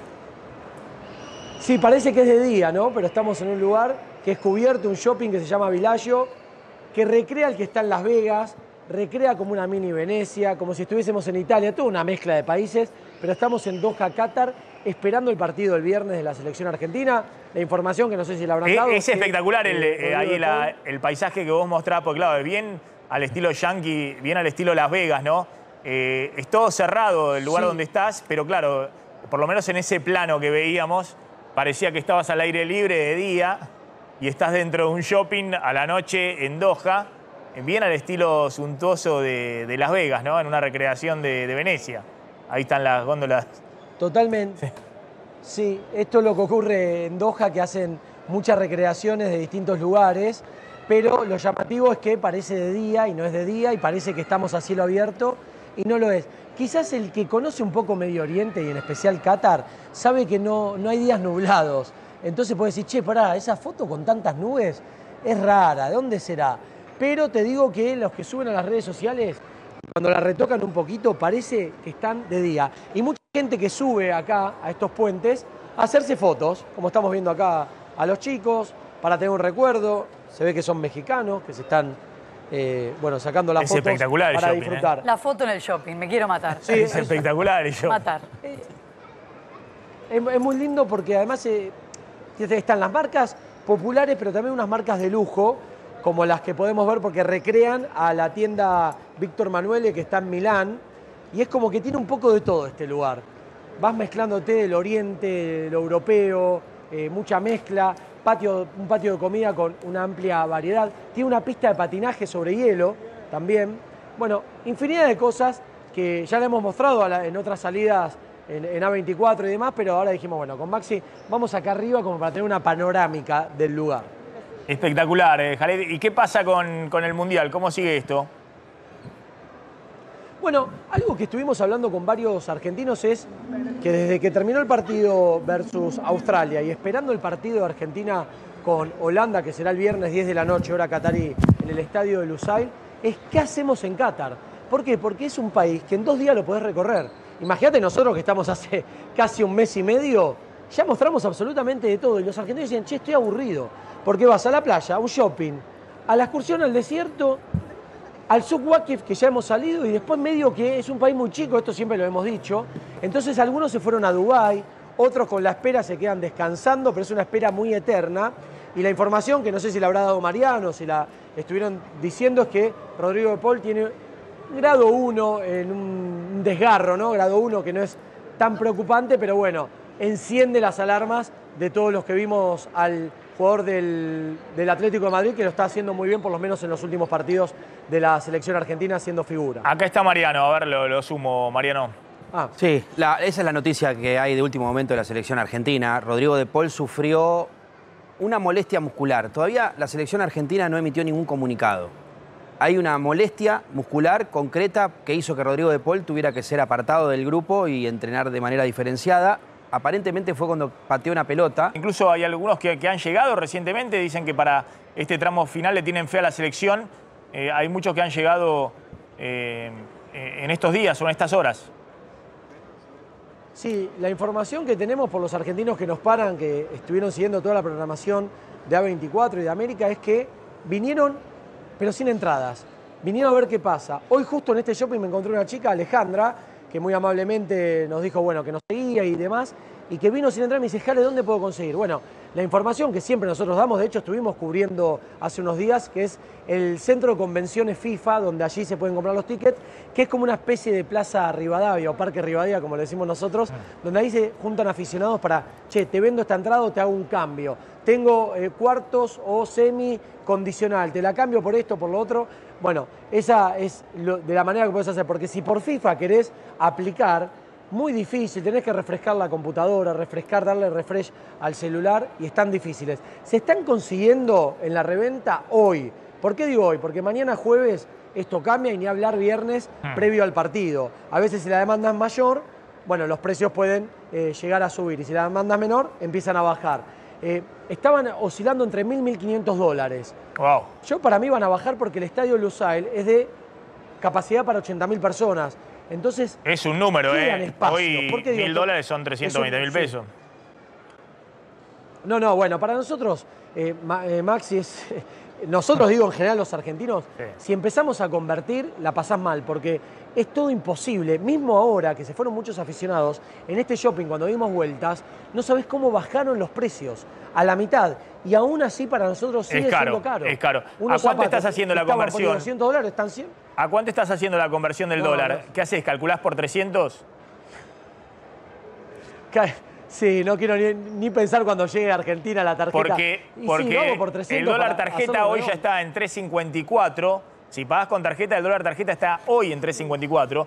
Pero si pagás, obviamente, ahora durante diciembre, te va a llegar recién la primera semana, la segunda semana de enero, el 10 de enero más o menos la tarjeta, y ahí hay que ver la conversión. Y yo creo que en esos días de enero el dólar tarjeta, en la evaluación de las mini evaluaciones diarias, va a estar alrededor de 370 pesos. O sea que el cálculo que tenés que hacer... Hoy si te sacás un pasaje a Qatar y no estás para pagar 360 pesos el dólar, te fuiste mal a Qatar. Hoy si haces los gastos, Khaled, hacelo y lo pagás con tarjeta, hacelo el cálculo a mínimo 370 pesos por dólar. Mamá. Bueno, Maxi, yo ya que estamos acá en la Venecia... No quiero ni pensar. Bueno, nosotros fuimos viviendo toda la transición porque llegamos el 22 de octubre y lo que pasa en Argentina es que cambia gradualmente y todos los días. Acá en Qatar no, siempre cuento lo mismo. La conversión es un dólar son 3.64 real catarí.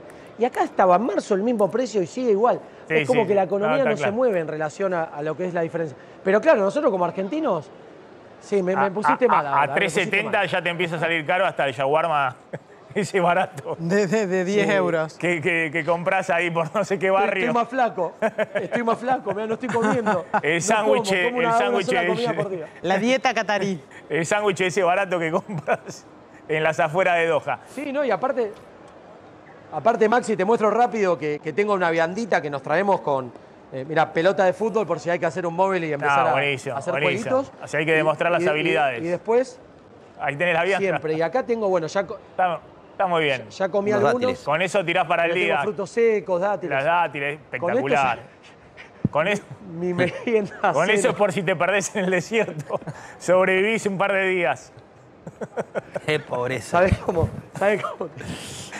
¿Sabés cómo tiro con esto? Khaled, gracias, muy amable. Siempre muy buena onda, Khaled, allá desde Qatar. En una época se querían ir todos al Mundial para quedarse con los viáticos y ahora van con la viandita. No, terrible. ¿Te acordás con el Mundial de Rusia 2018 empezó a devaluar en el gobierno de Macri en abril, de verdad, abril, junio? Igual yo fui el de Rusia y estábamos mejor. Claro, sí. Se comía barato en Rusia. Era más barato que Buenos Aires, Moscú. Sí, Petrograd empezó a moverse el dólar y todos ahí... Sí, pero igual si vos te controlabas, comías barato en Moscú. Eran otros números. Claro, y nuestros ingresos en dólares todavía eran otros números. Atención, ¿qué va a pasar con los dólares a partir de la sequía? Todos están viendo los mapas de clima, de lluvias para las próximas semanas, porque hay una sequía muy fuerte que ha pegado un golpe muy grande a la cosecha fina, a la cosecha de trigo que se está haciendo ahora, se hizo en realidad en las últimas semanas. Y ahora estamos en plena siembra de la soja que se va a cosechar en marzo, abril. Y bueno, todos empiezan a hacer los cálculos de cómo puede impactar sobre la soja, que es el ingreso grande de dólares el año próximo. Vi un informe de la Bolsa de Cereales que habla de que puede haber 10 millones de toneladas menos el año próximo. Hagan el cálculo. A 500 y pico de dólares la tonelada es muchísimo dinero que no ingresaría, muchísimos dólares que no ingresarían a la Argentina. Está el presidente de Coninagro, Elvio Lausirica. Elvio, gracias por atendernos, muy amable como siempre. ¿Qué tal? Buenas tardes, Maxi. Un gusto hablar con vos y toda tu teleaudiencia. Bueno, ¿qué está pasando con la sequía, el impacto? ¿Hay un cálculo ya de cuántos dólares menos ha significado en términos de la cosecha de trigo y cuánto podría significar si no vienen lluvias de urgencia en las próximas semanas sobre la cosecha gruesa a partir de marzo? Bueno, hacer una estimación de cantidades me parece que todavía es muy apresurado. Esto es, los cultivos tienen toda una evolución, el principal daño ya lo tenés, pero en el resto todavía hay que ir viendo cómo eso se expresa en los lotes de cultivo y cómo se expresa en la ganadería y en el campo. Lo que sí estamos avisorando es que ya hay síntomas, algunos cálculos así muy por arriba están hablando de un 30% menos de ingresos para el año que viene, lo cual en gran cantidad de productores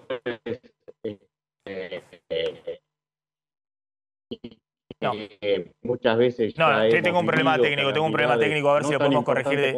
Perdón, Elvio, hay un problema técnico, a ver si lo podemos corregir desde la producción. Les pido por favor ahí si podemos corregir ese problema técnico. Hay un mapa de la Bolsa de Cereales de Rosario que muestra el país 2008, la cosecha 2008-2009, que fue una sequía también muy grande, y de esta, ¿no? 2022.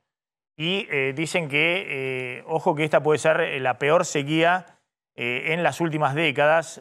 Peor, vienen en la comparación de lluvias y demás, peor que la de 2008. Y bastante peor que la de Macri en 2018, ¿no? Por eso hay tanta preocupación.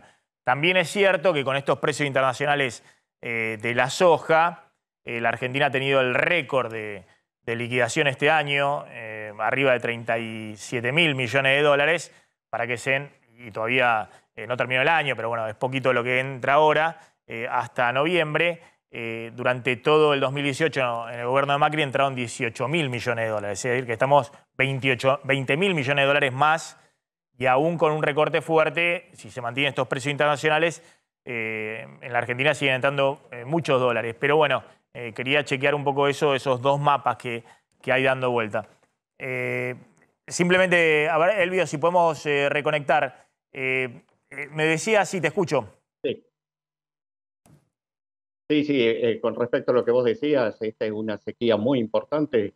Ya vivimos la del 2009, como vos bien planteabas, que fue muy severa y afectó muchísimo en mi zona, por ejemplo, incluso a la parte ganadera, y no solo la agrícola. Y realmente en algunas zonas esta es la segunda campaña o tercera campaña que vienen acumulándose efectos de sequía.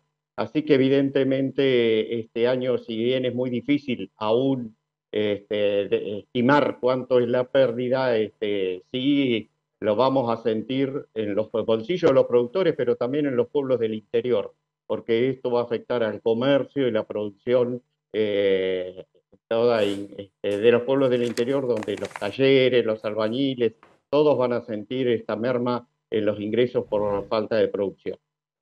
Elvio, gracias, muy amable. Ahí está el presidente de Coninagro, Elvio Lausirica, muy amable como siempre. Atención que nuevamente hay una manifestación frente a Desarrollo Social. Esto tiene que ver con los planes que se dieron de baja, 20.420 planes que dio de baja el Ministerio de Desarrollo Social. Y supuestamente hoy se regularizaban los pagos del Potenciar Trabajo y otros planes sociales que habían quedado bajo investigación judicial. Pero bueno, nuevamente se ha rearmado ahí. Exactamente, Maxi.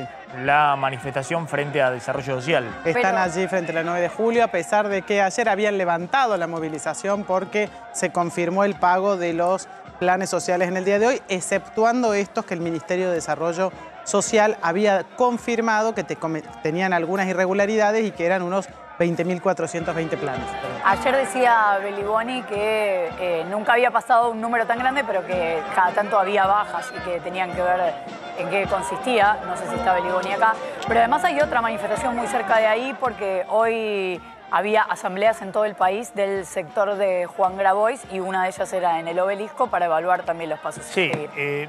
Son distintas organizaciones. Ahí veía Polo Obrero, es decir, referentes con la izquierda y con el sector de Beliboni. Ayer ocurrió un hecho de violencia, justo cuando nos estamos retirando en el programa de la colega Mariana Contartesi, que una persona le pegó una piña a Beliboni cuando estaba ahí ya saliendo del Ministerio de Desarrollo Social y negociando esto de que se regularicen el pago de los planes, ¿no? Le dijo ladrón y él estaba indignado porque decía que eso tenía que ver con los mensajes que se daban muchas veces desde los medios y que era una estigmatización total, que estaba indignado porque decía, ¿cómo puede ser que yo me mato trabajando, no llego a fin de mes y me dicen ladrón? Sí, acá lo que hay que tener en claro es que hay un sector de izquierda que está hace mucho tiempo ya en la calle y que ha movilizado, si se quiere, un poco la protesta social en un gobierno peronista que ha contenido,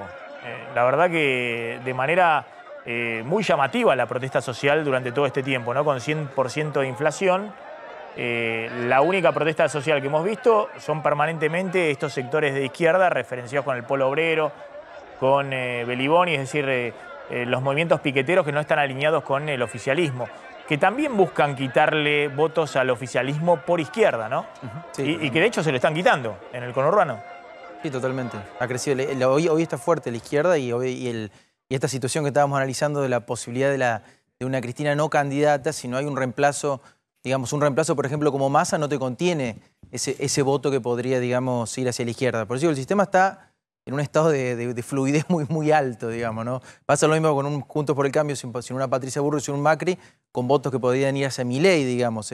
Ahí hay como una dinámica. Es decir, de alguna manera, si Cristina se corre de la foto, la izquierda puede seguir creciendo. Podría crecer. Y también Milei, digamos, que ahí va directamente a sacarle que va a sacarle votos a Juntos por el Cambio. Sí, Milei es muy llamativo. Nosotros en focus de votantes, por ejemplo, que te dicen yo voto a Cristina, te dicen que podrían votar a Cristina o que podrían votar a Milei. O sea, digo, sobre todo en sectores informales, muy pobres y digo, por eso lo de Milei, digo, está bien, hay un voto ideológico en Milei, sí. Pero también hay un voto, digamos, un voto bronca, de sectores informales, exacto, de canalización. Enojo, bronca, decir, bueno, a ver cuál es la boleta junta de todos lados, que pueda generar un castigo a los políticos. Sí, junta de todos lados. Y ojo con el tema Milei en el conurbano, en algunos distritos tradicionalmente peronistas, ¿no? Donde me cuentan que está muy fuerte. Sí, en algunas provincias del norte hay que ver también. si se traduce en votos, y falta mucho para la elección. Nosotros medimos una provincia del norte el mes pasado, no la voy a mencionar, pero candidato de presidente nos salía primero.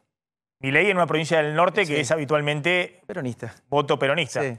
Bueno, sí, pues ese es un tema para seguirlo. Eso. Ojo que ahí se está moviendo la base tradicional del peronismo y que obviamente no van a ir a buscar a Juntos por el Cambio porque tienen la experiencia del gobierno de Macri como una experiencia, digamos, muy mala, digamos, y que generó una situación muy complicada para todos esos sectores. Y están buscando una alternativa.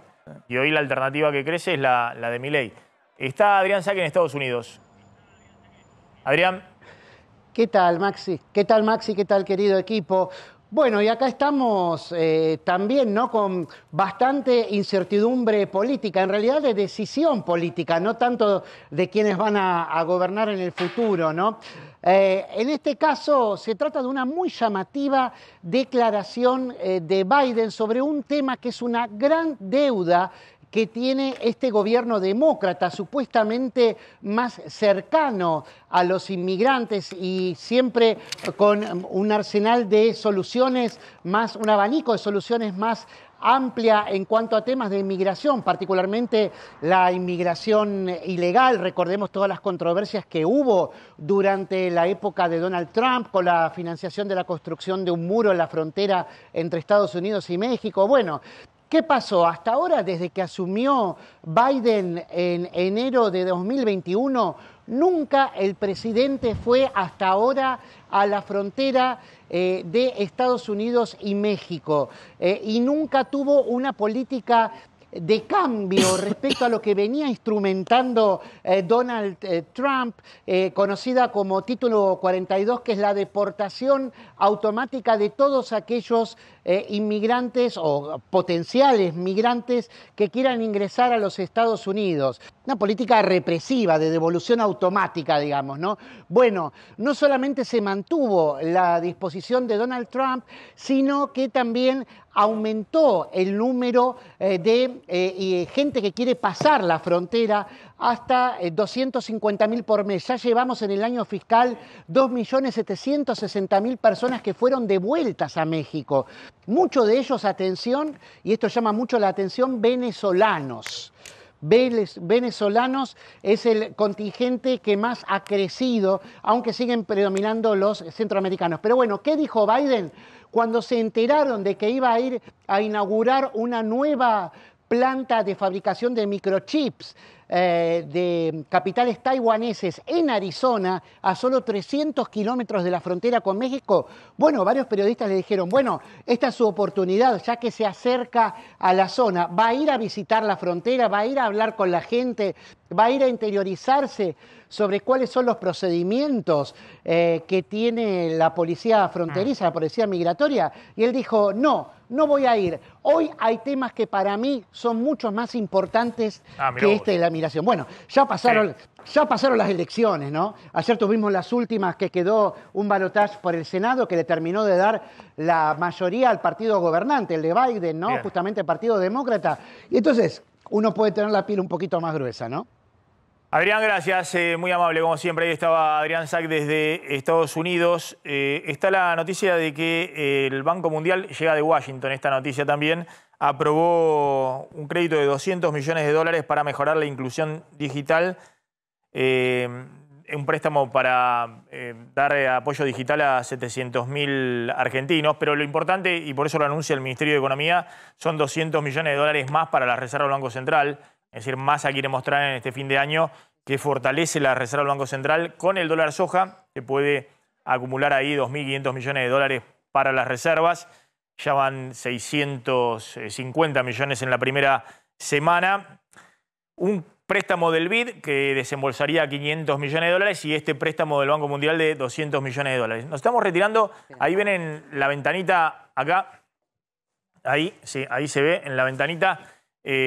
Castillo decretó toque de queda en Perú y hay una situación de convulsión ahí en Perú, Flor. Se iba a votar por tercera vez su destitución, en realidad algo que llaman moción de vacancia, y el presidente de Perú anunció la disolución del Congreso de la República, lo hizo a través de un mensaje, y decretó un gobierno de excepción, la reestructuración del Poder Judicial y un toque de queda, hablando de que estaba en riesgo la República y que se estaba gestando un golpe de Estado. Con esa idea, Pedro Castillo toma una decisión sobre su país. Bueno, atención porque está muy caliente la situación ahí en Perú. Nos estamos retirando, gracias a la gente de Varonil que siempre me acompaña. ¿Cómo andás, Max? Escucho Varonil y entro. ¿Cómo andás, Mariana? ¿Todo bien? Bien, ¿y vos? ¿Cómo va? Ahí en el shopping de Doha, no sé si estaba Varonil, pero lo vi a Khaled. ¿Lo viste a Khaled así como también el mismo traje? Sí. ¿O le encargaste algo de Qatar?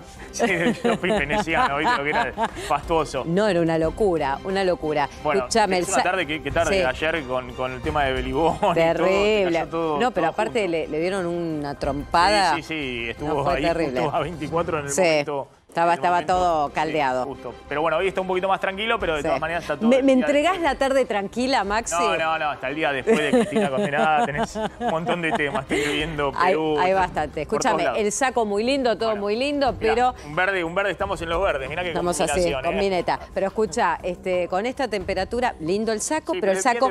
Sí, se saca, se dobla un poquito y se va. Se quedan con Mariana. Chau.